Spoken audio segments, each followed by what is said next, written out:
All right, another video for you.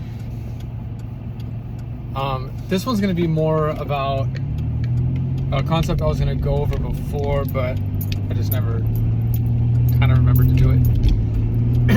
It's sort of like this idea of language bias, in a way. So, like, those who speak English, we like use English so we can understand each other. But the difference with each other is that we don't have the same emphasis and gravity on language as others. And so a word you use to me could be more or less potent, and the words I use could be more or less potent to you. Like, for example, let's say the phrase like "I love you," right? I love you. Pretty common, impactful, but pretty common. So I have a friend who like rarely ever uses the word love. He like never says it. It's very particular and it's very meaningful when he says it. He loves like his family, like his mom and dad and his wife and his kids. And that's like it. When he says love, it's very impactful. So if he says, I love you, that has a lot of weight and a lot of gravity and is very meaningful because he like never uses it. He's very particular in when he says that word. There are others who love everything and everyone. They say love for everything. I love roller coasters, I love chocolate, I love my cat, I love t-shirts, I love the spring, I love this movie, I love everything. Everything uses the word love. So when that person says, I love peanut butter and jelly sandwiches, I love cats, I love backpacks, and I love you, it's, as the receiver on that end, you kind of have to stop for a moment and sort of,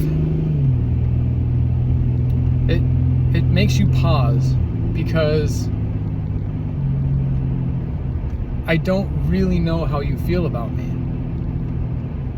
Because if the same word you use to say the way you care about me is the same way you care about like peanut butter and jelly sandwiches or like avocado toast, if that is the same and it's the same word,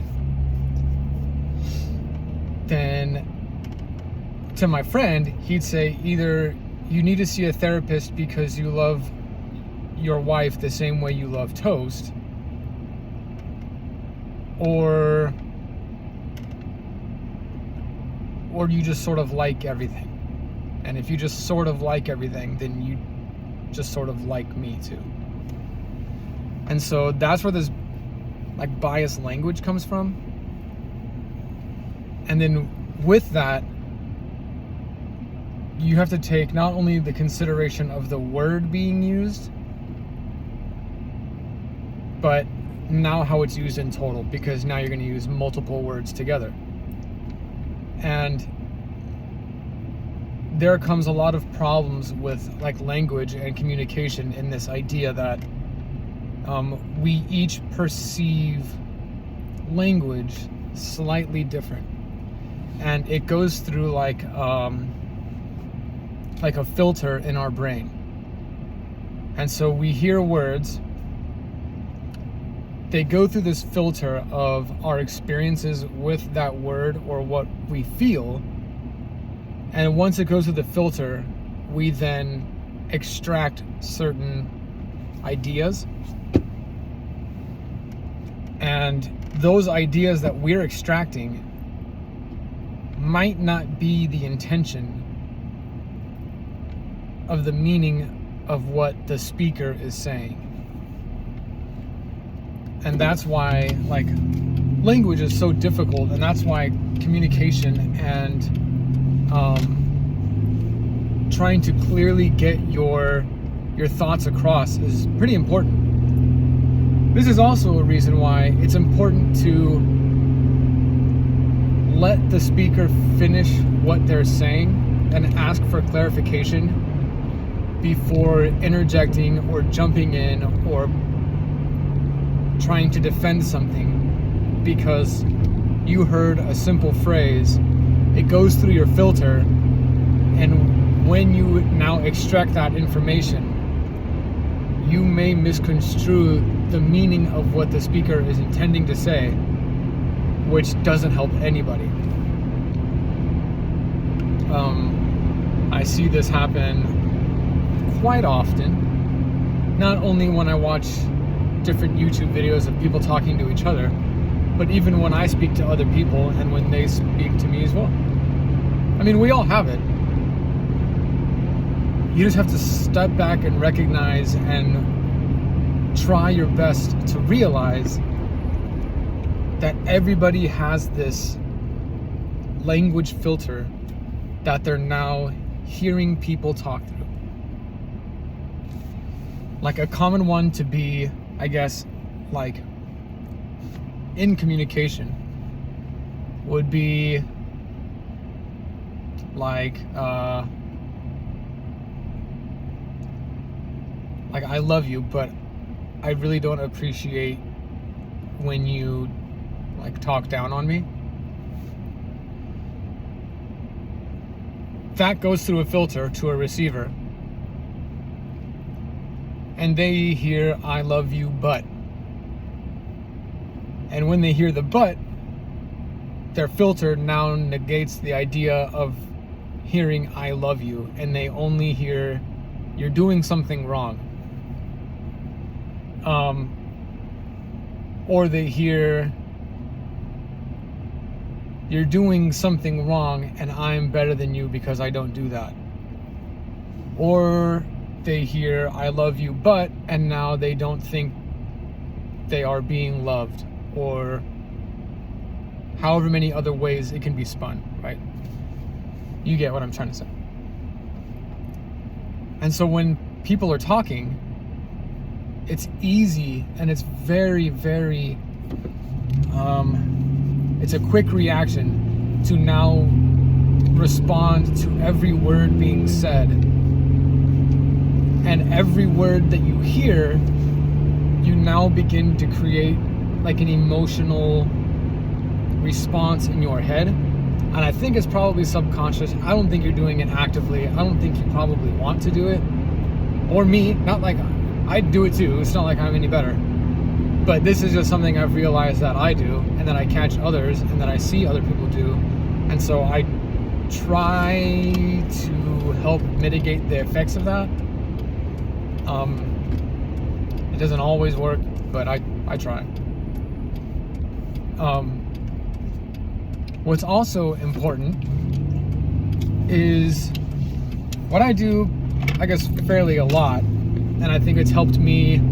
I heard somebody tell me a long time ago, and so I tried to adapt it in my own life, of like, listen to the words being used, because that will tell you a lot more about intent than what you think the words mean. So take that last example of I love you but I don't like when you talk down to me. Using those words now implies that that person feels hurt because they feel like you're talking down on them, even if you never intend to display the the emotion or the characteristic of talking down on them. Maybe you're just trying to help them solve a problem that they previously didn't know how to solve. Maybe they're trying to perform a task and you know that the way they're going about it may not be the best way, and so you try to like help and show them like a more efficient way to you or a more effective way that you've learned.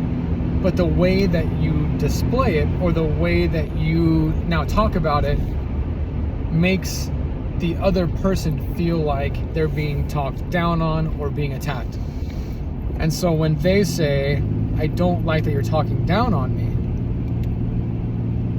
it's easy for us to think they're trying to correct us or whatever. But if you step back and listen to the word choice that they are using, there could be a better understanding of what they're trying to say and what their message really might be. And that like, I love you, but I don't like when you're talking down on me, could feel like, I love you, but I don't feel like you love me back. And that could be the difference between you thinking that someone's telling you you're doing something wrong and them telling you they feel like they're being hurt and not heard. And this happens in all types of like arguments and discussions and all types of things.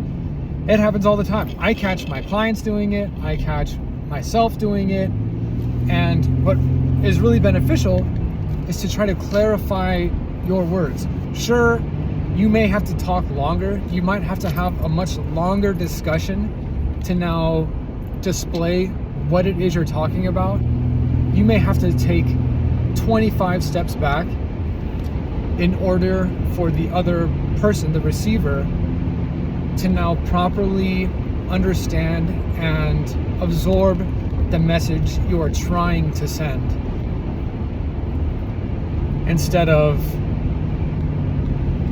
just like going with the flow, hearing the word out the gate, and then responding to it, and now you just have a fight because they say, what do you mean I'm doing something wrong? It's like, I didn't say you're doing anything wrong. It's like, well, you do things wrong too. And you're like, well, I'm not talking about me, I'm just talking about, and this is like all the time. I hear it all the time. When my clients talk about like their own relationships, or when I see people talking online, or arguments, you see debates between whoever, when you watch theologians or you watch gamers or you watch people talk about who the best quarterback is, whatever, they hear a word, they have an emotional response to it based on their own experience and bias. It goes through these filters, and then we extract a message or a meaning that may or may not be true. We also may construe actions that way, and we also might actually do the opposite, which is you take a negative like phrase or action, but we imply something good out of it. And that's when you have like toxic relationships, because what they thought was something honorable and loving like actually is pretty harmful. And that gets like, it's sad to watch. It's sad to see. It's sad to see others go through it, because they put this bias or this filter on someone's actions or words, when everybody on the outside is like, hey, I don't know if this is like good, man. Like this seems a little evil, a little malicious. And then others just say, oh, you know, that's just what they do.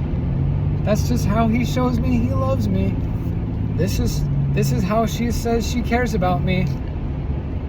And that might not be true at all. And so there is a very strong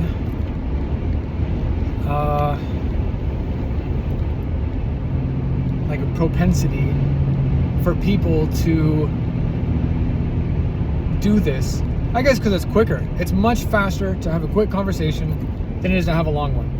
No one wants to have a long, drawn-out conversation about having to now pull in their past history of whatever and explain why love to me means this, but love to you means something else.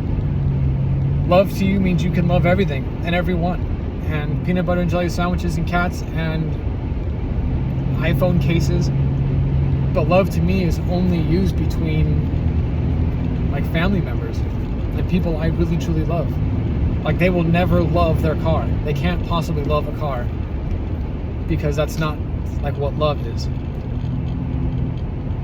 But then others say, of course you can. You can love a lot of different things. Like, there's nothing wrong with loving everything.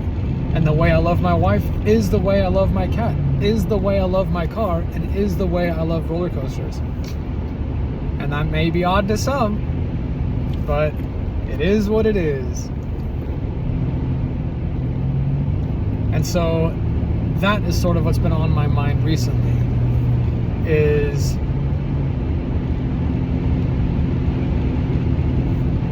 when people talk, you will apply your filter and you will extract the information and meanings based on your own past experiences and everything else. And so I urge you to use like active listening techniques, which what I've tried to do with my clients and like other people in my life, what I try to do is say, you said that it hurt you when I talked down on you. Do you think that I think I'm smarter than you? Or do you think that I'm belittling you? Do you feel that I'm putting you down and that I don't care about whatever? Is this what I'm getting from you? And if they say yes, then you know you've like properly accepted the meaning.